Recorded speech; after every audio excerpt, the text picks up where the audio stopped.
What's up, guys? Specstar here today with the first battle of the DGBA Playoffs, and I'm going up here against my boy Stan, good subscriber, good friend, and I'm gonna have fun battling him here. So, he has got himself a team consisting of Mega Charizard X, Landorus Therian, Alolan Mach, a Pokemon he drafted because I have a tendency to beat him with it, Rotom Wash, Scizor, and Hitmonchan. And let me just switch over to my team here. Get the right angle on the camera. There we go. Leading off the team, I have my expert belt Celesteela with a lot of speed and 4 attacks. And this Pokemon, it just covers his team pretty well. And if I can get it in, he has a hard time switching in on this. Because the best 2 switch-ins on Celesteela he has is Miltank, which did not come, which was why the superpower, and things like Rotom, which do not appreciate a Seed Bomb. So this Pokemon has the potential to take some chunks out of his team, and it outruns a lot of his team because his team's pretty thick, and Steel is able to outpace a lot of it with that speed investment. What was it for in particular? I think I was creeping something, and then I thought I might as well put speed to outpace. Oh, right, Miltank! Yes, Miltank. There we go. An uninvested Miltank. That's what I'm sped for, so I can get it with superpower. Right. And next up here, I've got my Zeraora, which has speed for Superior, because that's all it really needed, the fastest Pokemon on his team. I've got Z Dragonium, so I can throw off an Outrage. It also gives me the potential to bop a slightly weakened Superior. Outrage, of course, did his Mega Charizard X without me having to lock into my Outrage. I've got Close Combat for the Miltank largely, and Plasma Fist, just very spammable against his team, and of course then Power Ice for the Landorus Therian. Next up here, I've got my Hoopa Unbound. Hoopa, there it is, and it is special attacking modest. I've got, oh my gosh, I'm terrible at remembering things. It may have just been sped to outpace Superior because I wanted to have a lot of power on this thing. That was my priority. It has Dark Pulse, Focus Blast, and both Psychic and Psy-Shock. And both Psychic and Psy-Shock allowed me to hit any version of Aromatisse that wanted to come. Neither Fizzy didn't really take Psychic, Spadef didn't really take Psy-Shock, and that was kind of my thought process there. Dark Pulse was that was kind of my plan with this set. Dark Pulse very spammable against his team, especially if I can get rid of Aromatisse, which didn't come because it didn't really have a good matchup. It kind of let Empoleon in for free, which let me control the hazards in the game, and it let Celesteela in, which he has a bit of an annoying time dealing with, to say the least. So next up here, I've got a Mungus. I'm physically defensive. Spore, just the best move in the game. Hidden Power Fire let me cover his Scizor. This helped me deal with that thing. Sludge Bomb, just good stab move to hit him. Giga Drain. It was for something in particular. Was it Rotom? It was for something in particular. Next up, I've got an Empoleon. Physically defensive. Really important for me to be able to get up rocks with this Pokemon. Roar was intended for certain Charizard sets, or also Alolan Mach if it decided to curse up. Scald, of course, needs no explanation, and Toxic let me cover things like Rotom and Slowking. And lastly, I have got my whack-ass Alomomola set, and the move you can't see at the bottom is Protect. I am running a Flame Orb Alomomola because I am just crazy like that. This set kind of covers switch-ins better, like Slowking and Superior. I kind of hit the switch-ins better. It also prevented Alomomola from being poisoned by things like Aromatisse and Slowking.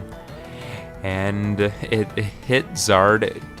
I only needed 20 attack investment to break its subs, which is pretty important to me. And then Toxic, just necessary for Zard and Slowking and things like that. And this is a little bit of a whack-ass set. I thought of it, and then I thought, this may not be the best set for the game. But then I thought, you think of a set like this, you gotta use it. You just gotta use it. That was my thought process. So that is the team there. Those are my goons. So let me switch back to the replay view. And there we go. So here I'm just going to go ahead and lead off with my Celesteela. He led off with his Mega Charizard X.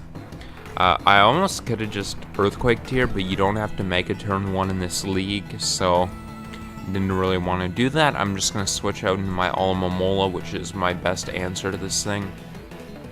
And then he's going to go for a Belly Drum. Holy crap, that is a threat right there. So here's my thought process for this turn, looking at this monster in front of me.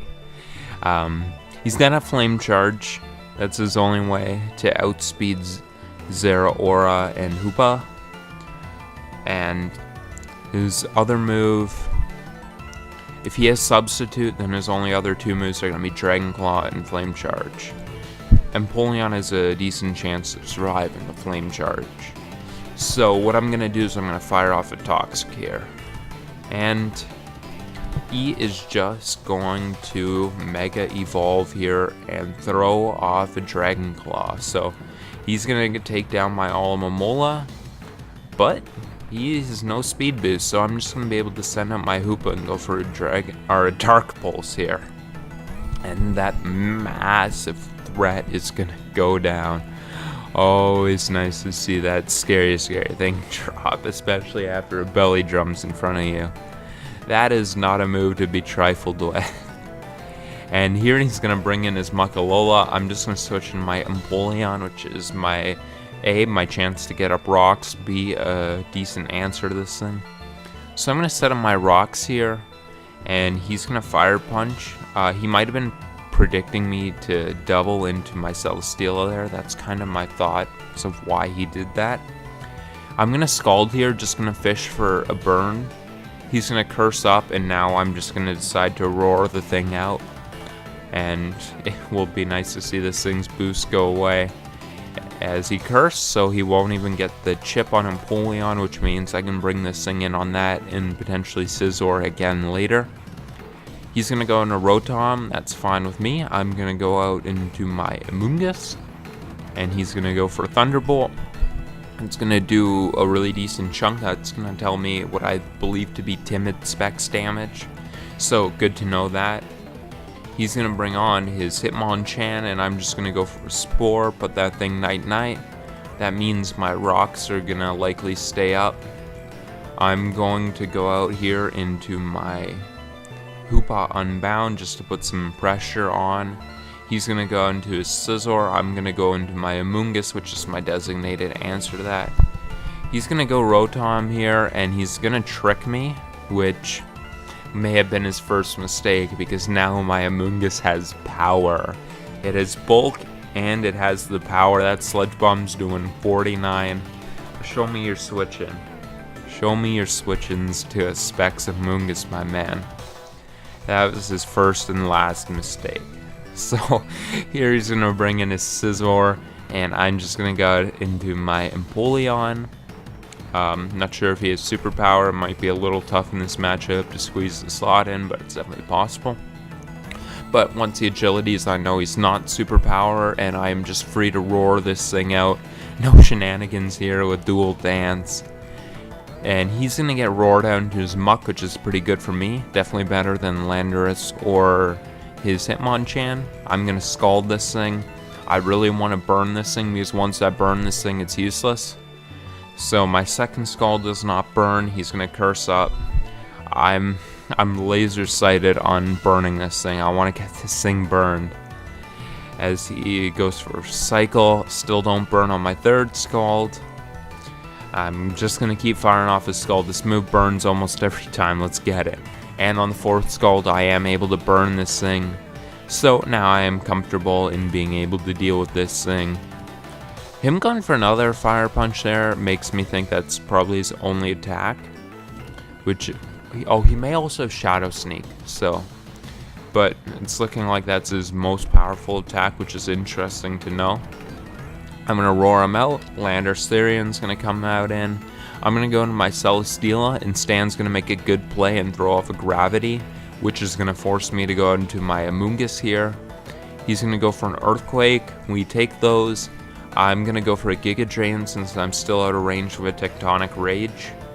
And I will go for one there. I'm now in range of another Earthquake, so I'm going to have to sack off my Empoleon, which has done its job. You fought well, Empoleon.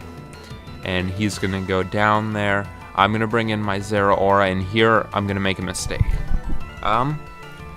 So I knew this thing was probably in range of Hidden Power Ice.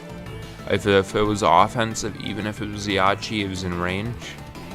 But there's no reason for me not to just fire off my Dragonium Z here. It wasn't that important for me to bluff a Scarf or anything like that. Yachi, it had to be Yachi and significantly bulk invested to take this. And it just so happened to be. And I should have went for my Dragonium here, and that's my mistake here. I'm going to lose my Zeraora, which isn't the end of the world, but it's pretty annoying for me here. And the Gravity is going to expire, which lets me bring in my Celesteela here. He's going to U-turn out, and I believe I just went for Heavy Slam here. Which I do, and I'm going to do a ton to Hitmonchan. That's his first turn of sleep, so I know he's not going to wake up. One more Heavy Slam, and I get my attack boost. I'm beast boosted here. He brings in his Alolan Muck, which I know is in range of my Expert Belt Earthquake, which I'm going to fire off. So the Muck's going to go down here. Landorus dies to Rocks, so it's just Mono-A Mono with Celesteela and Scizor. Well, it's 3 Mono-A Mono, I guess. But I'm going to go for an Earthquake and take this Mon out, and we are going to cop the W on an Expert Belt Celesteela sweep at the end there without autotomize. And like I said, his team was pretty slow, so there was definitely this potential with my Celesteela. Very great to see it pay off at the end there, and I had a good battle here against my man Stan. My next battle is going to be against the winner of JJ and Soap, so we're going to see what happens there. Let me just be completely frank instead of professional here. I hope Soap wins because JJ was the only person to beat us in this league without hacks. And that's a pretty tough matchup. It's one I think I can win, but it's a tough matchup.